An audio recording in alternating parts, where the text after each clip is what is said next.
आज आपण बघतोय पाठ 14 इयत्ता 6वीचा पाठ 14 सायन्स आणि पाठाचं नाव आहे प्रकाश व छाया निर्मिती. प्रकाश व छाया निर्मिती. तर आज आपण बघूया प्रकाश व छाया निर्मिती. तर सर्वप्रथम आपण पाठामधील ही चित्रे बघूया.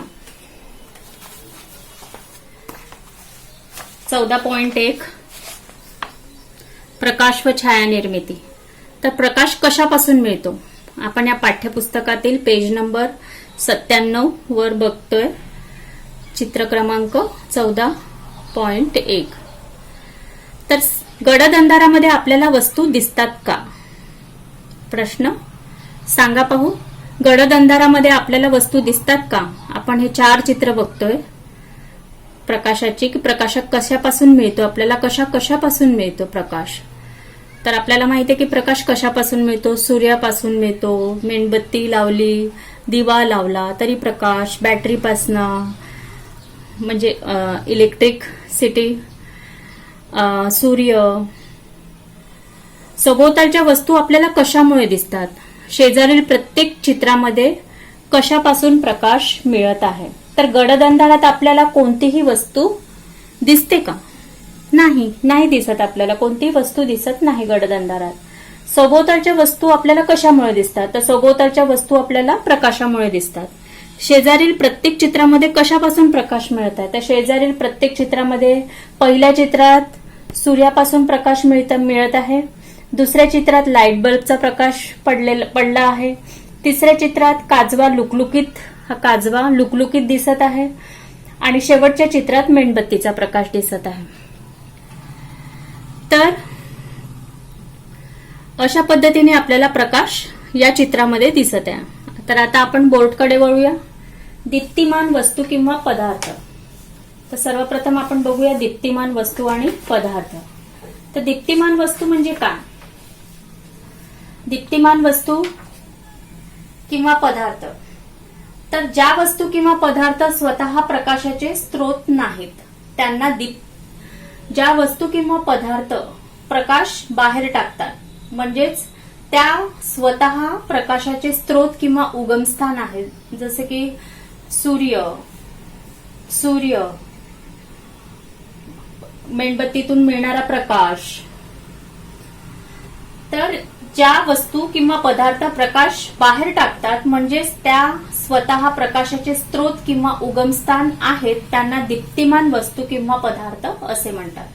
तर वस्तू ज्या प्रमाणात प्रकाश बाहेर टाकतात त्यावरून प्रकाशाची तीव्रता ठरते. उदाहरणार्थ विजिरीतून बाहेर पडणारा प्रकाश हा मेणबत्तीपासून मिळणाऱ्या प्रकाशापेक्षा जास्त तीव्र असतो. ज्या वस्तू आपण आता बघतोय दीप्तिमान वस्तू किंवा पदार्थ आपण बघितलंय की ज्या वस्तू किंवा पदार्थ प्रकाश बाहेर टाकतात म्हणजेच त्या स्वतः प्रकाशाचे स्रोत किंवा उगमस्थान आहेत त्यांना दीप्तिमान वस्तू किंवा पदार्थ म्हणतात. आता बघतोय आपण की दीप्तिहीन वस्तू किंवा पदार्थ म्हणजे काय. तर ज्या वस्तू किंवा पदार्थ स्वतः प्रकाशाचे स्रोत नाहीत त्यांना दीप्तिहीन वस्तू किंवा पदार्थ म्हणतात. काही मानवनिर्मित पदार्थ किंवा वस्तू प्रकाश देतात त्यांना प्रकाशाचे कृत्रिम स्रोत म्हणतात. सूर्य हा प्रकाशाचा नैसर्गिक स्रोत आहे. आकाशात रात्री दिसणारे इतर सर्व तारे, काजवे, अँगलर फिश, हनी मशरूम ही सुद्धा प्रकाशाचे नैसर्गिक स्रोत आहे. काही दीप्तिमान वस्तू किंवा पदार्थाची यादी करा व त्यांचे नैसर्गिक व कृत्रिम प्रकाश स्रोत असे वर्गीकरण करा. आपण बघूया आता प्रकाशाचे नैसर्गिक मानवनिर्मित प्रकाशाचे कृत्रिम स्रोत. तर प्रकाशाचे कृत्रिम स्रोत. तर ज्या वस्तू नैसर्गिकरित्या प्रकाश देत नाही परंतु मानवाच्या प्रयत्नांनी त्या प्रकाश देतात अशा वस्तूंना म्हणतात प्रकाशाचे कृत्रिम स्रोत. प्रकाशाचे नैसर्गिक स्रोत. सूर्य हा प्रकाशाचा नैसर्गिक स्रोत आहे. आकाशात रात्री दिसणारे चंद्र, तारे इत्यादी देखील प्रकाशाचे स्रोत आहेत. काही सजीव उदाहरण काजवे, अँगलर फिश, हनी मशरूम आताच मी सांगितलं की हे प्रकाशाचे स्रोत आहेत. तर प्रकाशाचे संक्रमण जेव्हा प्रकाशाचे संक्रमण नेहमी सरळ रेषेतच असते. याला प्रकाशाचे रेषीय संक्रमण असे म्हणतात. जे प्रकाशाचे परावर्तन जेव्हा प्रकाश किरण एखाद्या वस्तूवर पडतात तेव्हा ती वस्तूच्या पृष्ठभागावरून परत फिरतात. याला प्रकाशाचे परावर्तन असे म्हणतात. परावर्तित किरणे आपल्या दृष्टीस पडली की आपण ती वस्तू स्पष्ट पाहू शकतो. तर कोणत्या वस्तूमध्ये आपल्याला प्रतिबिंब दिसते? आरशात, काचेच्या तावदानात किंवा कोणत्याही चकचकीत वस्तूत आपल्याला वस्तूचे प्रतिबिंब दिसते. प्रतिबिंब दिसताना आपल्याला काय फरक जाणवतो आणि कशामुळे प्रतिबिंब दिसते? तर पृष्ठभागावरून प्रकाश परावर्तित होऊन बाजूंची अदलाबदल होते, त्यामुळे प्रतिबिंबात फरक पडतो.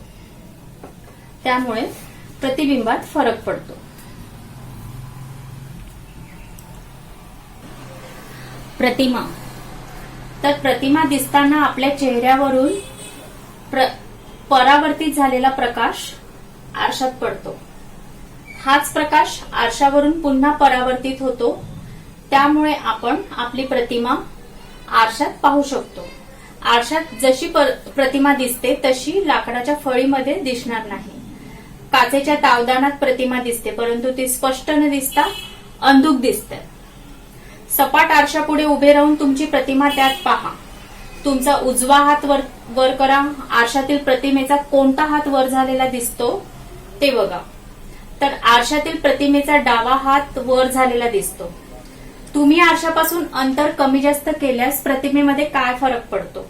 आपण आरशाच्या जवळ गेल्यास प्रतिमा जवळ आल्यासारखी वाटते. आपण जर आरशापासून दूर गेलो तर आपली प्रतिमा ही आरशापासून दूर गेल्यासारखी वाटते. तुमची उंची आणि आरशातील प्रतिमेची उंची यात काही फरक दिसतो का? तर आपली उंची आणि आरशातील प्रतिमेची उंची सारखीच दिसते. सपाट आरशातील प्रतिमा. सपाट आरशातील प्रतिमांच्या बाबतीत पुढील नियम आहेत. सपाट आरशात पाहत असताना मूळ वस्तूच्या बाजूंची आणि प्रतिमेच्या बाजूंची अदलाबदल झालेली दिसते. वस्तू आरशासमोर जितक्या अंतरावर असते तितक्याच अंतरावर आपली प्रतिमा असल्याचे दिसते. मूळ वस्तू इतकाच प्रतिमेचाही आकार दिसतो. सूची छिद्र प्रतिमाग्राहक. सूची छिद्र प्रतिमाग्राहक या उपकरणाला केवळ एक छिद्र असते. बाकी सर्व बाजू बंद असून त्याच्या आत संपूर्ण काळोख असतो. छिद्रातून प्रकाशाचे किरण आत जाऊ पाहतात. तर करून पाहूया. सूचिछिद्र प्रतिमाग्राहक बनवणे यासाठी विकास प्रयोगवही व कृती पुस्तिका इयत्ता 6वी पहा. तर जरा डोके चालवा. सूचिछिद्र प्रतिमाग्राहकाच्या पडद्यावरील प्रतिमा उलटी का दिसते? जेव्हा सूक्ष्म छिद्रातून प्रकाश किरण आत जातात तेव्हा रेषीय संक्रमणाच्या नियमानुसार या उपकरणाच्या पडद्यावर उलटी प्रतिमा पडते. मेणबत्तीच्या वातीवरून निघणारे प्रकाश किरण सरळ रेषेत सूक्ष्म छिद्रातून आत घुसतात. तर आता आपण ही सूचिछिद्र प्रतिमाग्राहकाची आकृती बघूया. सूचिछिद्र प्रतिमाग्राहकाच्या पडद्यावरील प्रतिमा उलटी का दिसते? तर आता आपण हे बघतोय. मेणबत्तीचा प्रकाश, छिद्र, झाकण आणि हा पातळ कागद. तर इथे आता हे आपल्याला करून बघायचं आहे. बॅडमिंटनच्या फुलाचा एक डबा घ्या. त्याच्या एका बाजूचे झाकण काढून त्या जागी पांढरा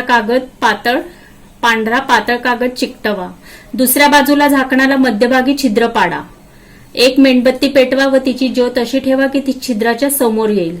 आता दुसऱ्या टोकाकडच्या पातळ कागदावर तुम्हाला मेणबत्तीच्या ज्योतीची उलटी प्रतिमा दिसेल. तर आता आपण हे 14.8 सूचिछिद्र प्रतिमाग्राहक ही आकृती बघतोय.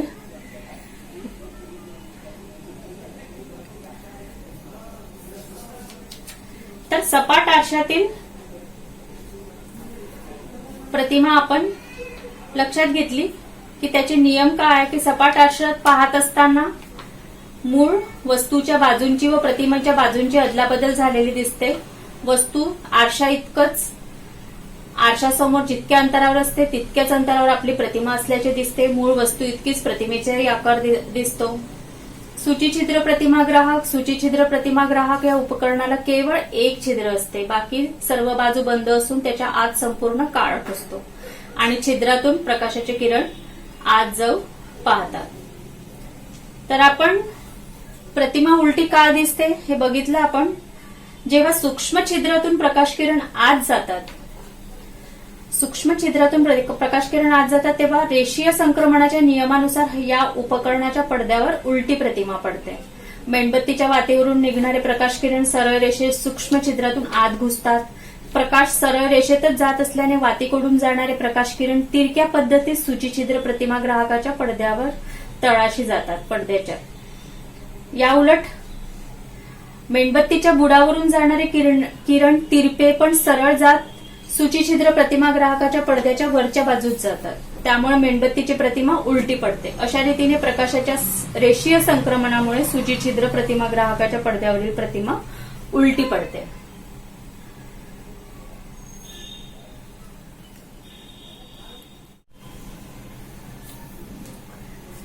तर चित्रातील आपण खिडक्या पाहूया. आपण आपल्या घराला खिडक्या असतात, तर खिडक्यातून आपण बाहेर पाहिलं असता आपल्याला काय फरक जाणवतो आणि कशामुळे फरक जाणवतो. तर चित्रातील सर्व खिडक्या एक समान नाहीत. पहिल्या खिडकीतून बाहेर पाहिले असता बाहेरचा देखावा दिसतो. बाहेर सूर्यप्रकाश.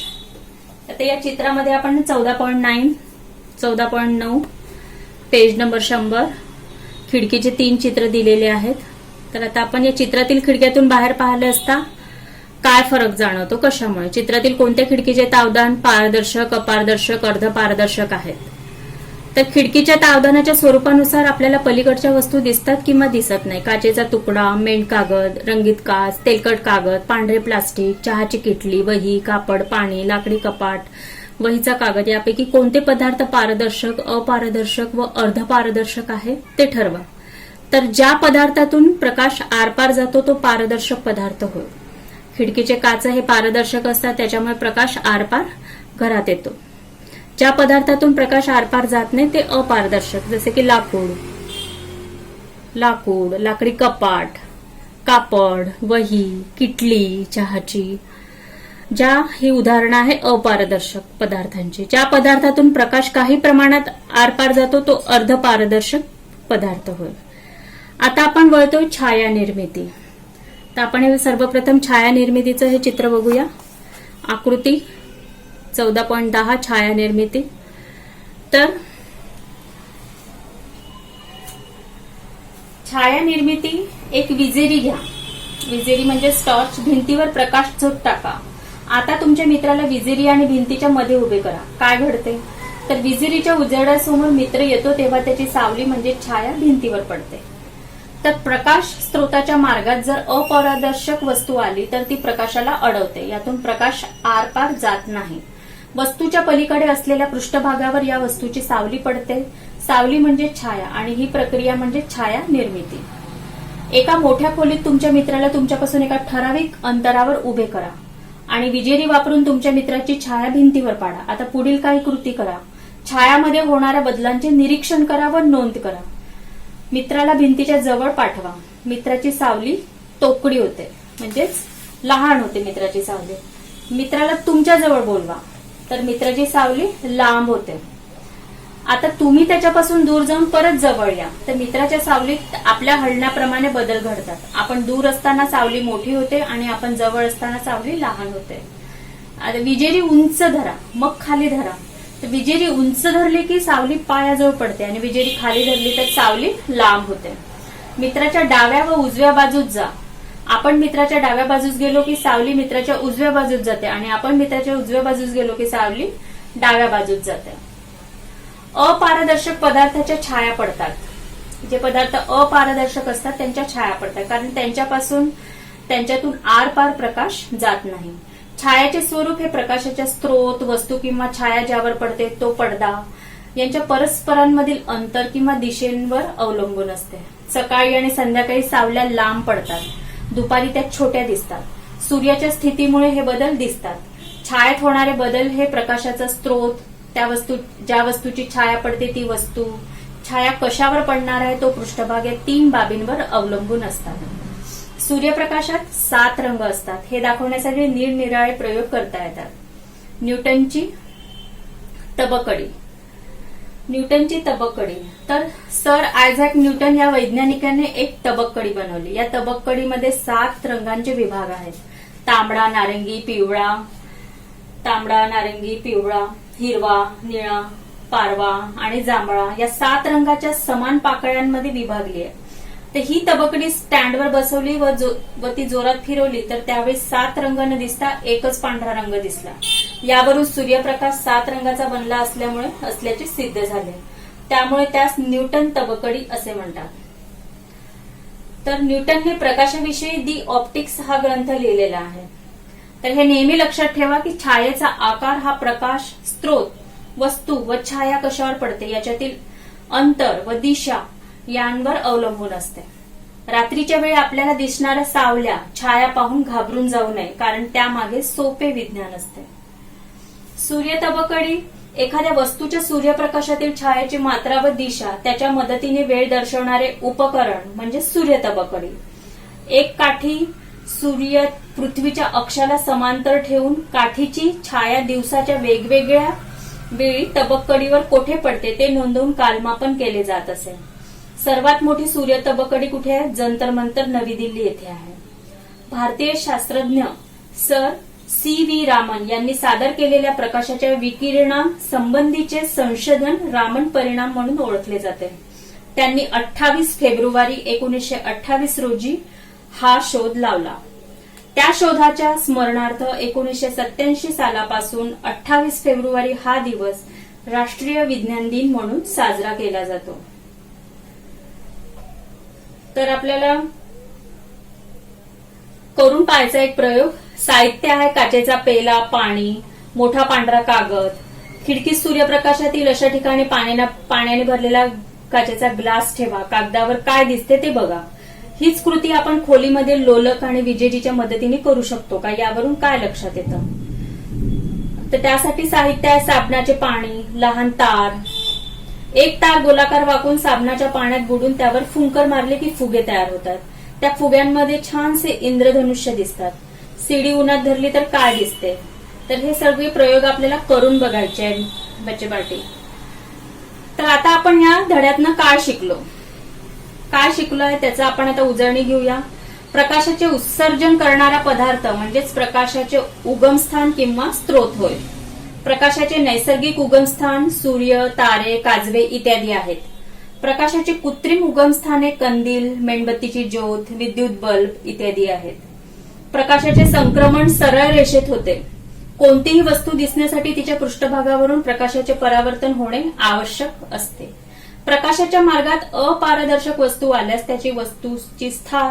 त्या वस्तूची सावली म्हणजे छाया निर्माण होते. सूर्याच्या पांढऱ्या प्रकाशात 7 रंग असतात. तर प्रकाश व छाया निर्मिती यामध्ये आपण काय शिकलो याची उजळणी आपण आता केलेली आहे. तर आता हा पाठ आपला संपतो आहे आणि या पाठाची जी क्वेश्चन आन्सर्स आहेत ते डिस्क्रिप्शन बॉक्समध्ये दिलेली आहेत, तर ती आवर्जून बघावी.